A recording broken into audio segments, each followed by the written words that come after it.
पूर्व गुजरात मुख्यमंत्री विजय रूपानी लंदन जा रही एयर इंडिया की उस विमान में सवार थे जो अहमदाबाद हवाई अड्डे के पास दुर्घटनाग्रस्त हो गया। यात्री सूची दस्तावेज के अनुसार विजय रामनिकलाल रूपानी इस सूची में 12वें यात्री के रूप में दर्ज और उनकी बुकिंग जेट श्रेणी में थी जो बिजनेस क्लास श्रेणी में आती है। अहमदाबाद विमान दुर्घटना के बाद वेस्टर्न रेलवे चलाएगा अतिरिक्त ट्रेनें, राहत कार्य जारी है। इस दुर्घटना के चलते एयरपोर्ट से सभी उड़ान संचालन अगली सूचना तक निलंबित कर दिए हैं। यात्रा में हुई बाधा को देखते हुए वेस्टर्न रेलवे ने अतिरिक्त ट्रेनें चलाने की घोषणा की है, जिसमें एक ट्रेन मुंबई और एक दिल्ली के लिए चलाई जाएगी। रेलवे की आपदा प्रबंधन टीम, चिकित्सा कर्मचारी और आरपीएफ रेलवे सुरक्षा बल को राहत एवं बचाव कार्यों के लिए तैनात किया गया है। गुजरात सरकार के साथ मिलकर वे कार्य कर रहे हैं। कल रात भटिंडा चंडीगढ़ नेशनल हाईवे पर स्थित एक निजी मेडिकल यूनिवर्सिटी की पार्किंग में अजीब परिस्थितियों में एक महिला की शव मिलने से सनसनी फैल गई है। पुलिस जांच में पता चला है जिस कार में शव मिला है उस पर फर्जी नंबर प्लेट लगी हुई थी। जांच के बाद पता चला कि शव सोशल मीडिया इन्फ्लुएंसर कमल कौर भाभी कंचल कुमारी का था। पुलिस मामले की जांच कर रही है। मामले की जानकारी देते हुए एसपी सिटी नरिंदर सिंह ने बताया कि हमें सूचना मिली थी कि कूड़े का ढेर लगा है जहां से बदबू आ रही है। हमने जाके देखा तो महिला की लाश पड़ी हुई थी। पहले तो इसकी पहचान नहीं हो पाई, बाद में छानबीन के बाद सामने आया कि वह लुधियाना की रहने वाली थी। उसका नाम कंचन कुमारी उर्फ कमल कौर है। उसकी उम्र करीब 30 साल है। परिवार के मुताबिक वह 9 जून को प्रमोशन एजेंट बनने का बहाना बनाकर घर से निकली थी, लेकिन बाद में कोई जानकारी नहीं मिली। फिलहाल पुलिस मामले की जांच कर रही है। जल्द ही आरोपियों को पकड़ लिया जाएगा। पटना के जगदेवपथ इलाके में वाहन चेकिंग के दौरान पुलिसकर्मियों को रौंदने वाले स्कॉर्पियो ड्राइवर को पुलिस ने गिरफ्तार कर लिया है। पुलिस ने बताया निखिल की गाड़ी पर पहले भी ओवर स्पीडिंग के लिए चालान कट चुका है।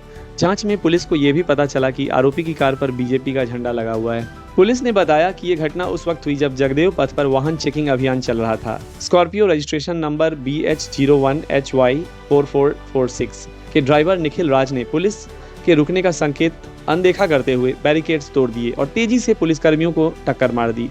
इससे एसके पुरी थाना के एक एसआई दीपक मणि, एसएसआई अवधेश कुमार और महिला कांस्टेबल कोमल को गंभीर चोटें आईं। सभी को एक निजी हॉस्पिटल में भर्ती कराया गया, जहां बाद में महिला पुलिसकर्मी कांस्टेबल कोमल की मौत हो गई। हालांकि घटना के तुरंत बाद कार्रवाई करते हुए पटना पुलिस ने स्कॉर्पियो सवार 2 आरोपियों को गिरफ्तार कर लिया था और गाड़ी को जब्त कर लिया था, लेकिन घटना के बाद निखिल मौके पर फरार हो गया है। पुलिस ने इस मामले में हत्या, लापरवाही से वाहन चलाने और सरकारी काम में बाधा डालने जैसी गंभीर धाराओं में एफआईआर दर्ज किया है।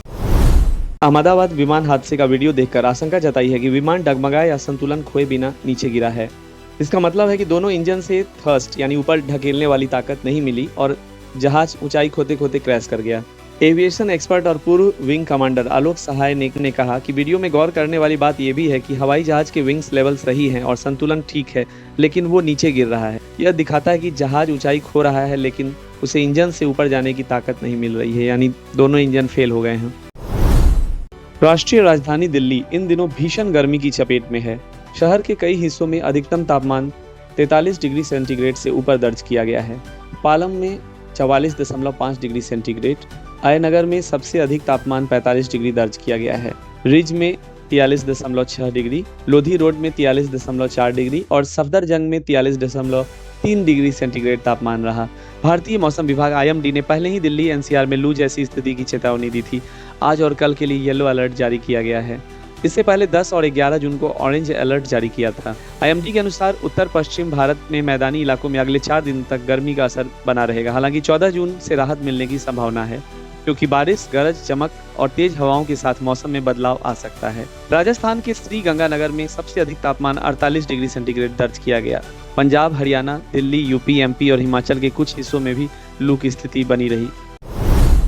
आज 12 जून 2025 को गुजरात के अहमदाबाद में एक बड़ा विमान हादसा हुआ। एयर इंडिया की फ्लाइट AI-171 जो अहमदाबाद से लंदन के गेटविक एयरपोर्ट के लिए उड़ान भर रही थी, उड़ान भरने के कुछ ही मिनटों में दुर्घटनाग्रस्त हो गई। यह हादसा अहमदाबाद के मेघानी नगर क्षेत्र में हुआ, जो सरदार वल्लभ भाई पटेल इंटरनेशनल एयरपोर्ट के पास स्थित है।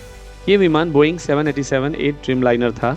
कुल सवार यात्री 242 थे, 230 यात्री और 12 चालक दल के सदस्य, जिसमें 169 भारतीय, 53 ब्रिटिश, 7 पुर्तगाली और 1 कनाडाई नागरिक शामिल था।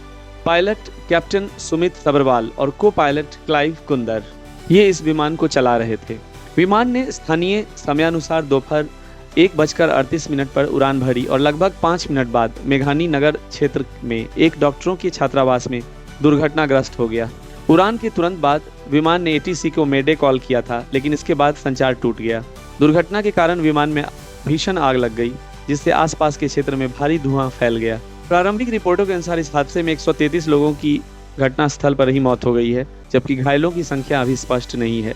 हालांकि राहत और बचाव कार्य जारी है और अधिकारियों का कहना है कि मृतकों की संख्या काफी बढ़ सकती है। घटना के तुरंत बाद Ahmedabad fire and emergency services और राष्ट्रीय आपदा मोचन बल एनडीआरएफ की टीमें घटनास्थल पर पहुंची। सभी सड़कें बंद कर दी गईं और आसपास के अस्पतालों में घायलों को भर्ती किया गया। भारत सरकार ने इस हादसे की उच्च स्तरीय जांच के आदेश दिए हैं। नागरिक उड्डयन मंत्री, गृह मंत्री अमित शाह और गुजरात के मुख्यमंत्री भूपेंद्र पटेल घटनास्थल पर पहुंचकर राहत कार्यों की निगरानी कर रहे हैं। एयर इंडिया और बोइंग ने भी अपनी अपनी टीमों को भेजकर जांच शुरू कर दी है। यह हादसा भारत के लिए एक बड़ा आघात है और हम सभी प्रभावित परिवारों के प्रति अपनी संवेदनाएं व्यक्त करते हैं। भारत की ऑटो इंडस्ट्री में संकट आ सकता है, क्योंकि चीन ने अमेरिका के साथ रेयर अर्थ पर डील तो कर ली है, पर भारत का आवेदन एक नहीं 2 बार ठुकरा दिया है। अगर ऐसे में भारत को रेयर अर्थ नहीं मिला तो ऑटो इंडस्ट्री में ईवी सेक्टर्स में सबसे ज़्यादा नुकसान होगा। हालांकि चीन में भारतीय राजदूत प्रदीप कुमार रावत और चीन के उप विदेश मंत्री सन वेइदोंग के बीच रेयर अर्थ को लेकर चर्चा हुई है, लेकिन अभी डील को लेकर कोई जानकारी सामने नहीं आई है। आज नेता प्रतिपक्ष तेजस्वी प्रसाद यादव की अध्यक्षता में इंडिया अलायंस महागठबंधन के समन्वय समिति की बैठक हुई। इसमें आगामी बिहार विधानसभा चुनाव को लेकर गठबंधन के सभी घटक दलों में आपसी सहयोग व समन्वय स्थापित करने को लेकर विभिन्न बिंदुओं पर विचार विमर्श हुआ। इस बात की जानकारी नेता प्रतिपक्ष तेजस्वी यादव ने सोशल मीडिया के माध्यम से दी। बिहार चुनाव को लेकर हुई महागठबंधन की बैठक में कांग्रेस के प्रदेश प्रभारी कृष्णा अल्लावारू, वीआईपी प्रमुख मुकेश सहनी और तीनों वाम दलों के वरीय नेता मौजूद रहे। एयर इंडिया की भयावह प्लेन दुर्घटना के बाद मनोरंजन जगत के कुछ बड़े कार्यक्रम रद्द किए गए हैं। इनमें से एक है Indian super cross racing league का उद्घाटन, जिसे बॉलीवुड सुपरस्टार सलमान खान लॉन्च करने वाले थे। इतना ही नहीं, साउथ स्टार विष्णु मंचू ने कनप्पा का ट्रेलर इवेंट टाल दिया, तो वहीं राणा नायडू की स्क्रीनिंग भी टाल दी गई है।